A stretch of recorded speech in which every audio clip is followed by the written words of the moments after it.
Malolele, this is Pacific Waves from RNZ Pacific. I'm Susana Suisuiki. Coming up, Vanuatu will soon have a new Prime Minister.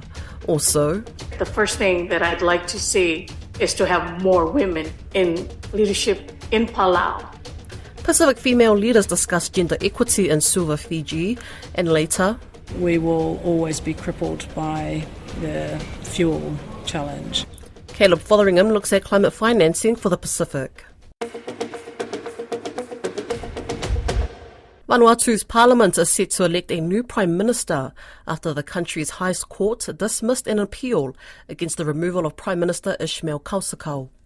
Since the middle of last month, the country has been in political limbo after the Speaker of the country's parliament declared the opposition group had failed to successfully move a motion of no confidence in the Prime Minister. Don Wiseman has more. That decision by Parliament came despite the opposition having registered 26 votes to the government's 23 on Wednesday the 16th of August. Last week, the Supreme Court ruled the opposition group's vote to oust the Prime Minister was valid, but granted a stay order to allow the Speaker of Parliament time to appeal, which he did. Today, Monday, the Vanuatu Appeal Court dismissed the Speaker's application, which effectively means Mr Kausakau has been voted out of office. As this program was being recorded, the Vanuatu Parliament was expected to sit to elect a new Prime Minister. We will bring you more on this story in tomorrow's Pacific Waves. In the meantime, for the latest updates, head on over to our website, rnzi.com. An elder from the Banaban community on Rambi Island wants an urgent review of the Banaban Settlement Act. The act allows the people from the Kiribati island of Banaba to live on the Fiji island of Rambi and should grant them dual citizenship. But Tonuea Taratai, who is chairman of Tawewa village on Rambi, says the act is the cause of the confusion in recent weeks over a planned renewal of phosphate mining on Banaba. That proposal, agreed to by the Fiji government-appointed administrator, is strongly opposed by Banabans.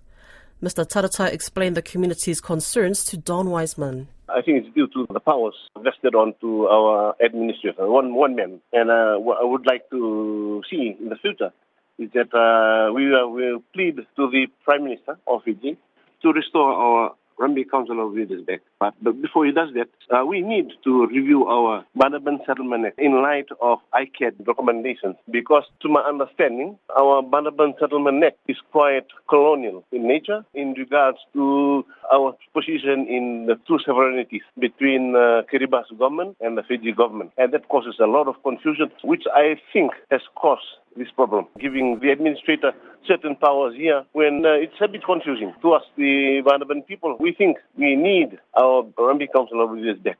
So we know that Sitiveni Rambuka has talked about how he wants to restore the body. He mentioned at the beginning of the year that this was a priority for him. He hasn't done it yet. Have people on the island heard from the Fiji government? No, it's only through his administrator. Yes, so which he appointed. Why do you think that this administrator chose to back this scheme without talking to people? He has his own working group. I think he was influenced by the working group to do that. But what we are trying to say here is that when he came to Rambi to first make his first consultation visit, he told us he was coming back to take the approval from the people of Rambi, which he did not do. Yeah, so his advisors are not people from Rambi? They're not? Yeah. Okay, all right. Do you think there's any way that the people in Rambi and the people on Banaba would agree to doing more mining? No. The general feeling of the people on the island, they don't want any more mining because the mining has done a lot of damage to the island. The island has effectively been wrecked at this point, hasn't it? What I'm trying to say is that, mining has done a lot of damage on the island, and how could they do the water system to restore the water system? There's no water there. But what I want is we have other options, but not mining. Just talk about those other options for Banaba. Yeah. What are they? Like a reparation. And there's one country, New Zealand, has agreed for us to come in for reparation. It's agreed. New Zealand has agreed. So, are you sure New Zealand has agreed to that? I haven't heard that. Yes, we are coming there in October, sometimes in October. And you're to talk with the government? Yes, with the government. RNZ Pacific asked the Ministry of Foreign Affairs if talks with the Banaban community are planned, and a spokesperson said nothing was scheduled. Earlier this year, the international non-government organisation, the International Centre for Advocates Against Discrimination, or ICAAD, made a number of recommendations for actions the governments of Fiji and Kiribati could undertake to solve the issues. The 2023 Pacific Islands Women Leaders Meeting has concluded in Suva. Women ministers and senators from around the Pacific region gathered to discuss issues such as gender equity, equality, and the climate crisis. Parliament and Congress halls throughout the Pacific Islands remain male-dominated. Fina Fonua has more. Women empowerment and gender equity were at the top of the agenda at the 2023 Pacific Islands Women's Leaders Meeting.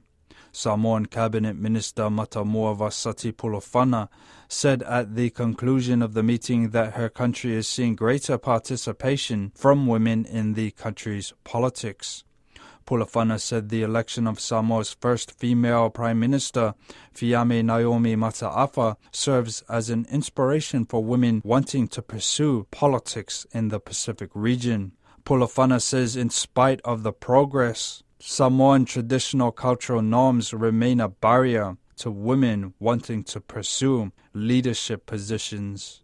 Gender equality, it's very important, but honestly, it's a bit contradictory with the culture because of the respect between the brother and the sister. And since it's been embedded in our minds from years ago, we need change. And it won't be changed immediately. Chair and Palau Vice President Geraldine Sengebao says lack of female representation in politics is one of the biggest gender inequities in the Pacific, including Palau. She says it's vital for women to have a voice in government to ensure issues affecting women are raised and addressed. Sengebao says she's pushing to get more women involved. The first thing that I'd like to see is to have more women in leadership in Palau. Increase the number. We're at 8% now. And the reason why that is important is with more women representation in the Palau National Congress, we'll be able to see more improvement in services to women, but also to end all forms of violence against women in Palau is the vision moving forward. Participants at the conference included young women and youth leaders from various Pacific Island Forum countries. Marshallese Representative Kitlang Kabua became the youngest member of the Marshall Islands legislature when she was elected at the age of 28 in 2019.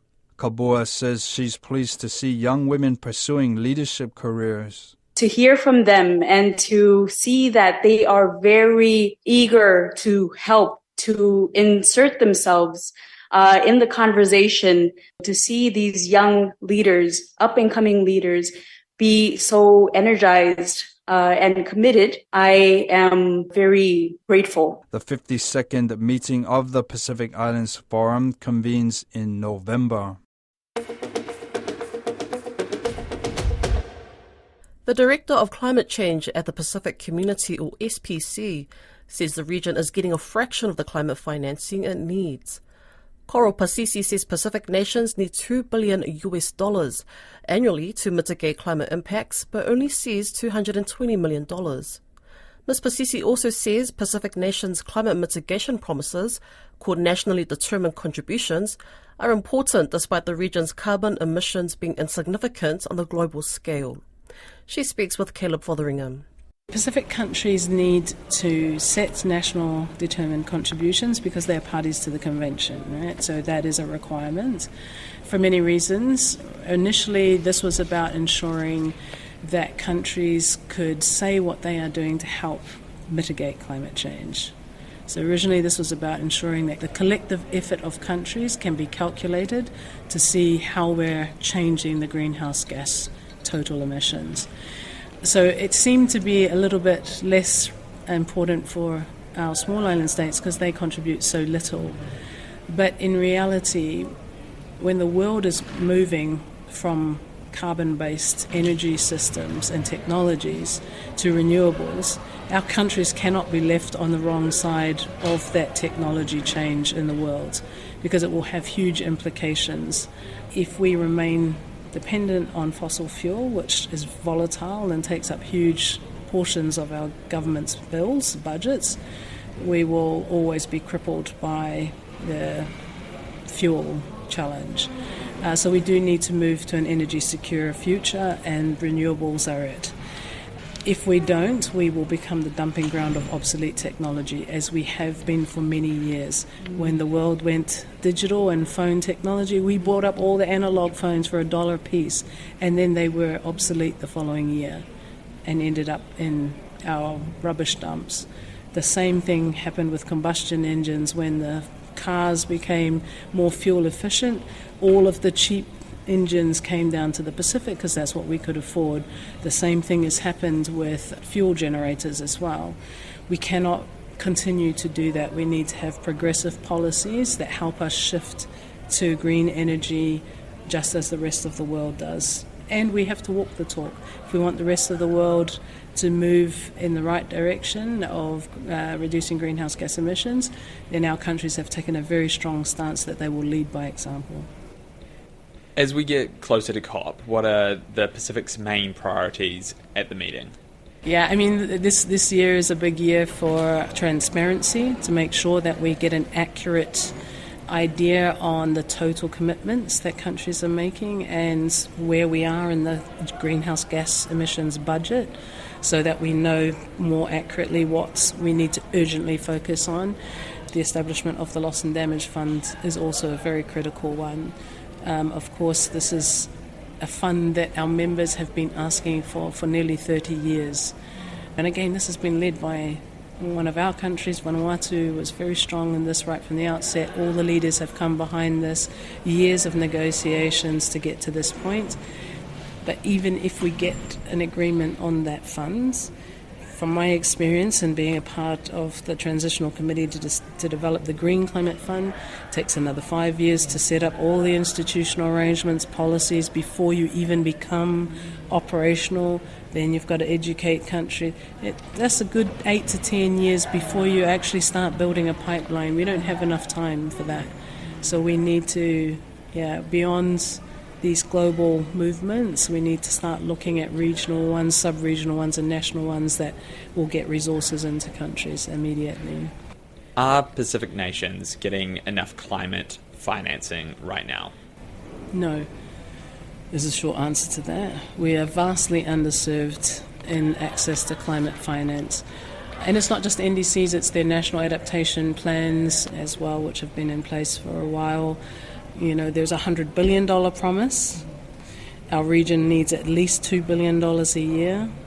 That's a very small portion. There's only 2% of the global promise that we could do with. What we're accessing is $220 million a year, which is less than 0.22%, not even 1% of the global promise, and yet our countries are on the front line of the implications of climate change.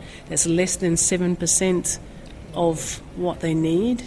So there is a huge injustice in the impact that our countries are receiving when they haven't caused this issue, and then the onus requirements in order to access those funds. So I look at it this way, simply and quite without any diplomatic sugarcoating. This is a polluter pays issue, right? Climate finance is provided by countries who have caused the majority of climate change. Our countries contribute so little to that it's negligible, but they are on the front line of receiving that. In what scenario does a polluting paid commitment able to dictate so stringently the ability to access those funds that those affected so greatly by it are not even able to get those funds to spend? And all the rules that come around accessing that are used to prevent the fair disbursement of those resources and use of those resources. That's Pacific Ways for today. Don't forget you can listen back on rnzi.com/programs. We're also on Apple, Spotify and iHeartRadio podcasts. From myself and the team here at RNZ Pacific, till fa soifua.